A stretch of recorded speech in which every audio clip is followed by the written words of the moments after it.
Hello, friends. How are you? How's things? How's life? I'm good. Actually, I'm a lot better today, which is fantastic. Let's keep that trend going. Just a lot of drainage, so if I cough, it's just what it is. Yesterday, today I'm just going to share some ignorance of mine with you. There's no point to this video other than me being ignorant, and maybe you can teach me, or maybe I can teach you something. I don't know. Yesterday, I talked about the video game I've been playing recently called Kingdom Come Deliverance. I had forgotten that this game came out many years ago, and I was really excited about it then because it was like this historical game with like accurate swordplay, meaning that you have like the five-pointed star attack zones, and you have to like judge attacks and whatever. And I remember that being a really cool tech demo, and I wanted to play it, and I forgot about it. And then I started seeing ads for Kingdom Come Deliverance 2, which just came out this past month. And I was like, oh yeah, I forgot about that game. And then I realized they did a Switch port, and I was like, I'm 100% in. And I've been 100% in ever since. And the thing that I love about the game in particular is that it is a historical game. It's not. It's take a game like the scope of The Witcher 3 or Skyrim. I mean, even bigger than Skyrim, and make it historical. Make it, you know, there's no magic there. I mean, there are potions in this game that are herbal, that obviously there are game mechanics that make things a little easier, but for the most part it is very much like a night simulator. Like, you have to do the work, you have to travel the distance, you have to brew the potions, like literally take the herbs, put them in the thing, like you have to do the stuff. So it is more of a sim, like a historical sim than you would expect.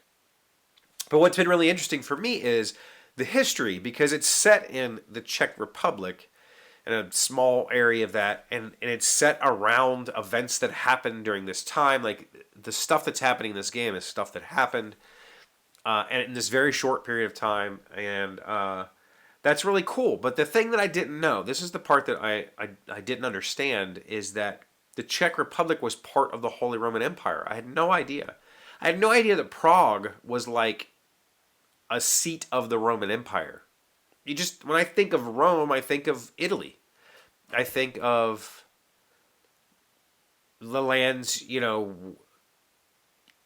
west of Germany or something like that. I don't really think about that direction. I think about, Brits say things like friends, Roman, and countrymen. I don't know why the Brits like to be part of Rome, whatever, I don't know. But I never thought about this area of the world, the Czech area, the Poland, being part of the Roman Empire. And I guess it was. I guess it all was.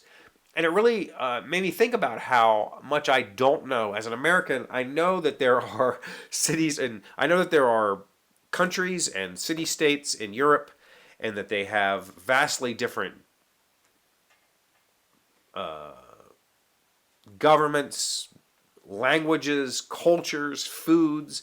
There's this huge area of land that's made up into small countries that are very similar to states here in the United States, but there are very, very different areas. And to think that all of these people were actually part of the Roman Empire for thousands of years kind of broke my brain a little bit.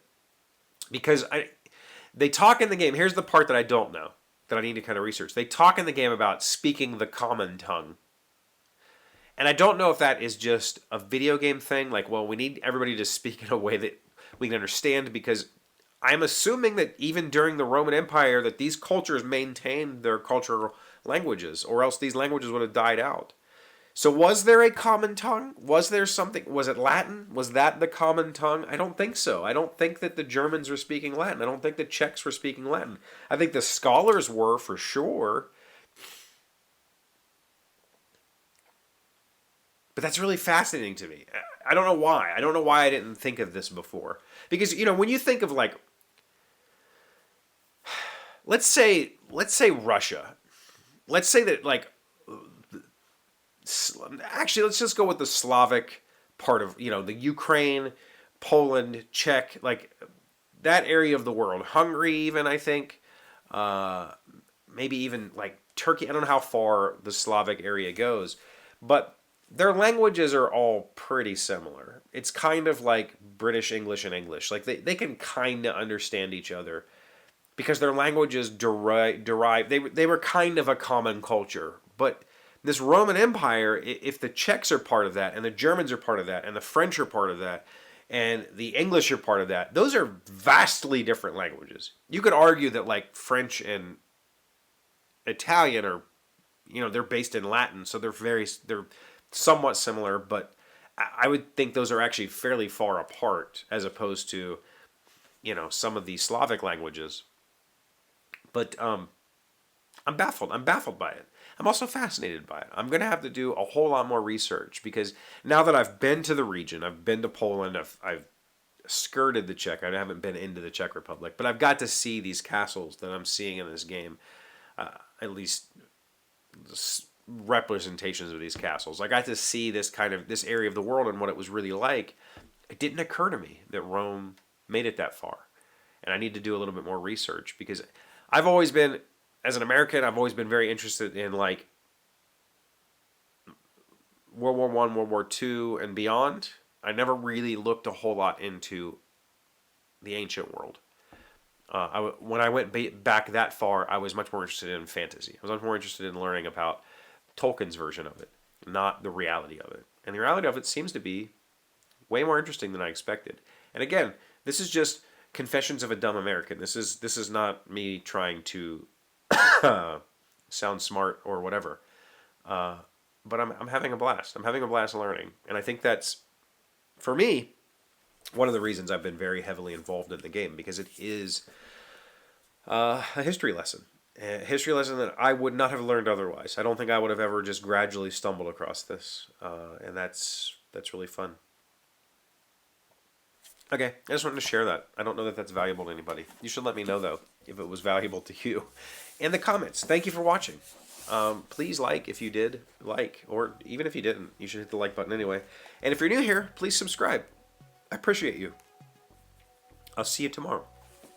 Today's 1,000 plus little things happy, successful people do differently. We are learning 12 ways to get a second chance in life. Number 3, lose the negative attitude. Negative thinking creates negative results. Positive thinking creates positive results. Every one of the suggestions in this book is irrelevant if your mind is stuck in the gutter. Positive thinking is the heart of every great success story. The mind must believe it can do something before it's capable of actually doing it.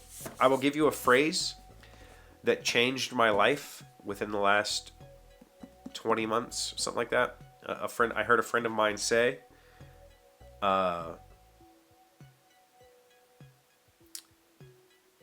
say yes